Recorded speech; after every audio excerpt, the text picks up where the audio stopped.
Assalamualaikum warahmatullahi wabarakatuh. Perkenalkan, nama saya Fahri Salamri Bahtiar dengan NIM 2051204113 dari kelas TIA 2020.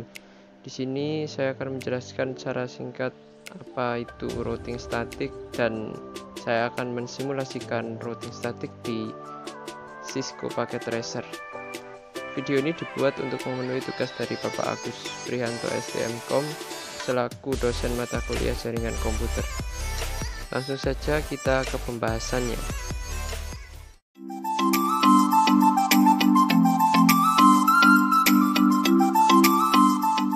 Routing statik adalah jenis routing yang dilakukan admin atau pengelola jaringan untuk mengkonfigurasi informasi tentang jaringan yang dituju secara manual.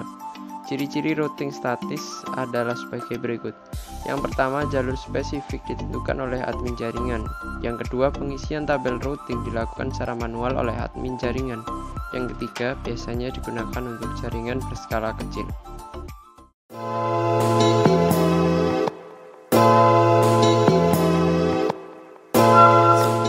Cara kerja routing statik ada 3 bagian, yaitu yang pertama, konfigurasi router yang dilakukan oleh admin jaringan.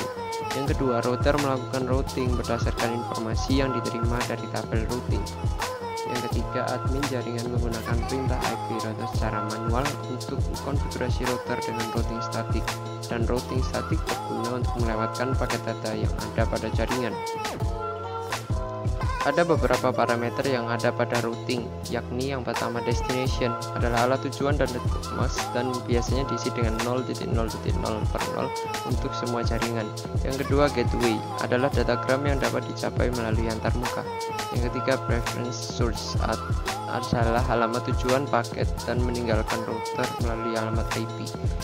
Yang terakhir ada distance 0, yaitu terdiri dari 0 sampai 255 adalah jarak administrator jaringan dari router.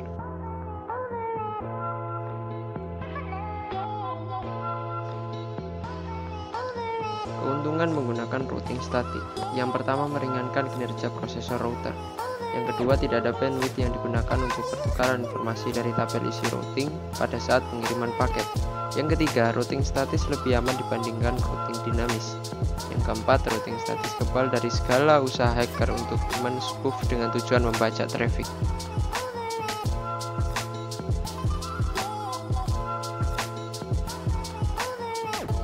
Kerugian menggunakan routing statik. Yang pertama, administrator jaringan harus mengetahui semua informasi dari masing-masing router yang digunakan. Yang kedua, hanya dapat digunakan jaringan berskala kecil. Yang ketiga, administrasinya cukup rumit dibanding routing dinamis, terlebih jika banyak router yang harus dikonfigurasi secara manual.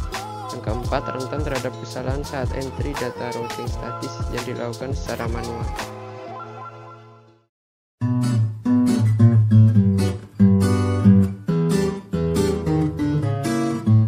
Oke, di sini kita akan melakukan simulasi dengan Cisco Packet Tracer. Yang kita siapkan terlebih dahulu yaitu dua buah router. Kita akan pakai PT router. Pertama, kita akan menghapus terlebih dahulu agar semua diawali dengan router 1, router 2. Setelah itu kita akan masukkan dua buah switch. Terlebih dahulu agar mulai dari angka 1. Bentar, kita cek dulu.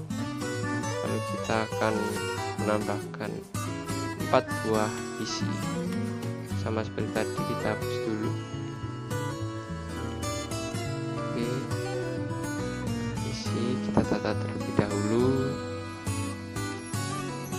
Setelah kita tata, kita akan masang atau menghubungkan semua komponen dengan kabel otomatis. Pastikan semua terpasang dengan baik. Switch ke router. Ntar kita tata terlebih dahulu agar tidak miring-miring. Oke, selanjutnya kita akan mengisi IP configuration dari PC-PC tersebut. Kita mulai dari PC yang pertama, desktop add configuration kita isi dengan 192.168.1.1 dengan subnet max 222.255.0 dan default gateway 192.168.1.254. merupakan gateway dari router tadi. Oke, kita lanjut ke PC 2 stop configuration kita isi dengan 192.168.1.2 dengan max 22255.0 dan default gateway 192.168.1.254. Next kita ke PC 3. Di PC 3 ini kita akan mengisi dengan 192.168.2.3 dengan subnet max sama 22255.0 dan default gateway 192.168.2.254. Di sini memang kita menggunakan network yang berbeda 224. Oke. Next kita ke PC terakhir yaitu PC keempat.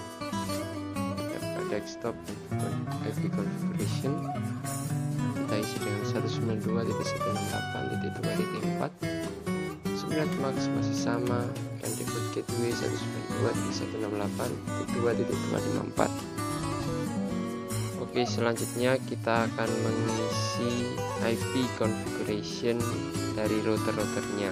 Yang pertama di router pertama kita akan mengisi config, kita akan masuk ke flash ethernet. Jangan lupa kita on-kan terlebih dahulu. Setelah itu kita akan mengisi dengan 192.168.1.254 dengan subnet max yaitu 22255.0. Next kita ke serial 2.0. Jangan lupa kita on-kan terlebih dahulu. Oke, setelah kita on-kan, kita akan mengisi IP dengan 12.12.12.1 dengan subnet max kita akan ganti ke 255.255.0. Next kita lanjut mengisi IP configuration dari router yang kedua, internet. Jangan lupa kita on terlebih dahulu. Jangan lupa mengisi 192.168.2.254. subnet max-nya sama ya guys tadi. Kita on kan terlebih dahulu 12.12.2 dengan subnet max-nya sama 22255.0. Oke, selanjutnya kita akan menghubungkan antara router 1 dan router 2 agar kita bisa mengeping PC-PC tersebut. Di sini kita akan melakukan routing dan static, lalu kita akan mengisi network dengan routing yang sebelahnya, routing 2 yaitu 192.168.2.0 dengan subnet max-nya 22255.0 dan next hub-nya kita isi dengan 12.12.2. Jangan lupa kita meng-add.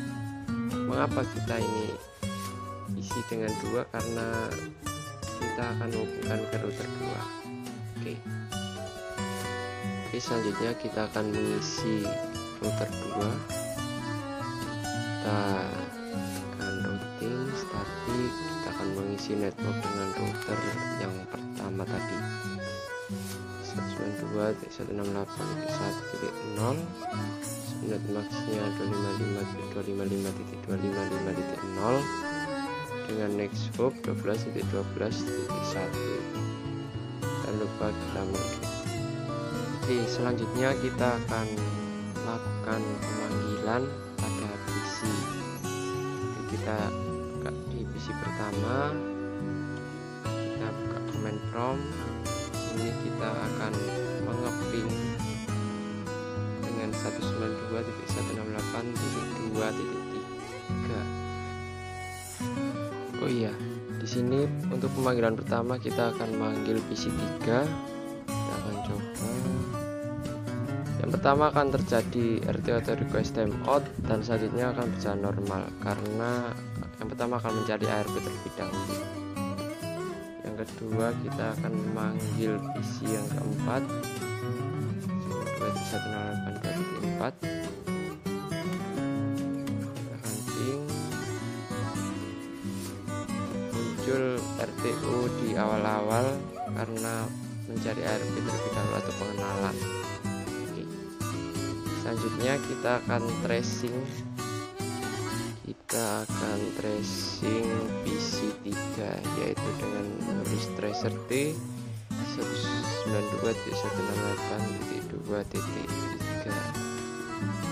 Oke, sini kita sudah berhasil tracing dan keluar hasilnya.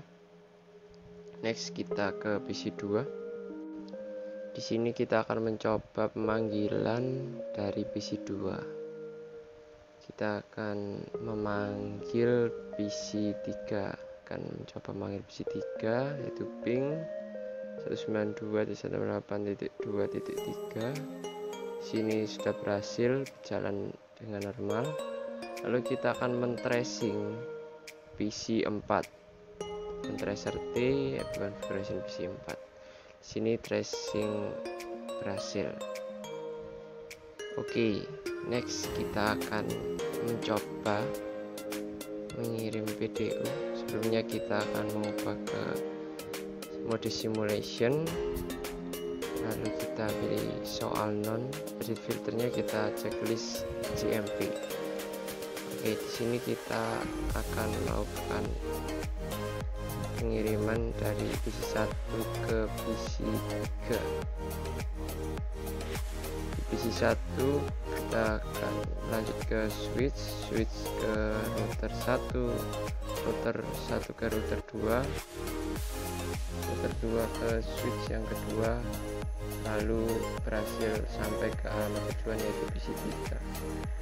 Nah, di PC3 ini jika dia tidak menerima alamat pengirim, dia akan kembali ke alamat asalnya yaitu ke PC pertama. Switch lalu ke PC pertama dan PC pertama menerima pesan kembali ke alamat asalnya. Oke, next kita akan mencoba mengirim pesan dari PC2 ke PC4. Oke, PC2 ke switch ke router yang pertama, lalu ke router kedua, lalu kita sampai ke alamat tujuan dan PC4 menerima pesan. Di PC4 ini kita sudah mengajari untuk kembali ke alamat asalnya. Switch ke PC kedua atau alamat asalnya, dan PC kedua menerima pesan. Oke, dengan begini proses routing kita sudah selesai ya teman-teman. Sekian penjelasan singkat dari saya, kurang lebihnya saya mohon maaf. Wassalamualaikum warahmatullahi wabarakatuh.